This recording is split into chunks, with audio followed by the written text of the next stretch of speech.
ലോകമെങ്ങുമുള്ള ക്രൈസ്തവ വിശ്വാസികൾ ഇന്ന് പെസഹ ആചരിക്കുന്നു. പള്ളികളിൽ പ്രത്യേക പ്രാർത്ഥനകളും ശുശ്രൂഷകളും കാൽ കഴുകലും നടക്കും. കേരളത്തിലെ ക്രൈസ്തവ ദേവാലയങ്ങളിൽ രാവിലെ മുതൽ തന്നെ പ്രത്യേക പ്രാർത്ഥനകൾ ആരംഭിച്ചു. Panikkankudi saint John Maria Vianney പള്ളിയിൽ പെസഹ ദിനാചരണത്തിന് ഇടവക വികാരി ഫാദർ സെബാസ്റ്റ്യൻ വടക്കേൽ നേതൃത്വം നൽകി. യേശുക്രിസ്തുവിന്റെ അന്ത്യത്താഴത്തിന്റെ സ്മരണയിൽ ലോകമെങ്ങുമുള്ള ക്രൈസ്തവ വിശ്വാസികൾ ഇന്ന് പെസഹ ആചരിക്കുന്നു. പള്ളികളിൽ പ്രത്യേക പ്രാർത്ഥനകളും ശുശ്രൂഷയും കാൽകഴുകലും നടക്കും. ക്രിസ്തുദേവൻ തന്റെ കുരിശുമരണത്തിന് മുമ്പ് 12 ശിഷ്യന്മാർക്കുമൊപ്പം അന്ത്യത്താഴം കഴിച്ചതിന്റെ ഓർമ്മയിലാണ് പെസഹ ആചരിക്കുന്നത്. കേരളത്തിലെ ക്രൈസ്തവ ദേവാലയങ്ങളിൽ രാവിലെ മുതൽ തന്നെ പ്രത്യേക പ്രാർത്ഥനകൾ ആരംഭിച്ചു. അന്ത്യത്താഴത്തിന് മുമ്പ് യേശു ശിഷ്യന്മാരുടെ പാദം കഴുകിയതിന്റെ ഓർമ്മയ്ക്ക് കാൽകഴുകൽ ശുശ്രൂഷ രാവിലെയാണ് നടക്കുന്നത്. പെസഹ ആചരിക്കുന്നതിന്റെ ഭാഗമായുള്ള അപ്പം മുറിക്കൽ ശുശ്രൂഷയും നടക്കും.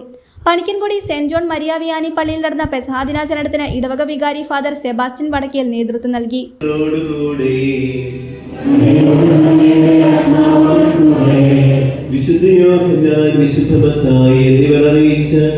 നമ്മുടെ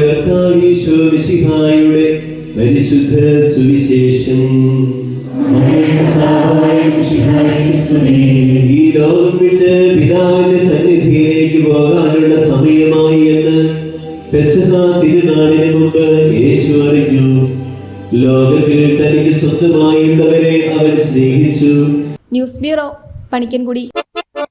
പണ്ടത്തെ പോലെ അല്ലാണ്ട് ഇപ്പോ പുതിയ സുസുക്കി ആക്സസ് 125 65 കിലോമീറ്റർ മൈലേജ് കിട്ടും. പിന്നെ ക്വിക്ക് സ്റ്റാർട്ടും കണ്ടില്ലേ. പെട്രോൾ അടിക്കണമെങ്കിലോ വണ്ടി ഇറക്കണ്ട, ജസ്റ്റ് ഒന്നോട് തിരിച്ചാൽ മതി.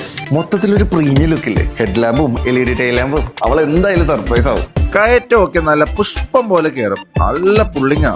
കാണണോ? Charging port, storage space, rain alert, park assistant, hand brake, അങ്ങനെ എല്ലാ പുതിയ സ്പെക്സും ഉണ്ട്. ചേട്ടാ, എനിക്ക് ഈ വണ്ടി മതി. വൈഫിന്റെ പിണക്കം മാറ്റാനുള്ള സർപ്രൈസ് ആണ്.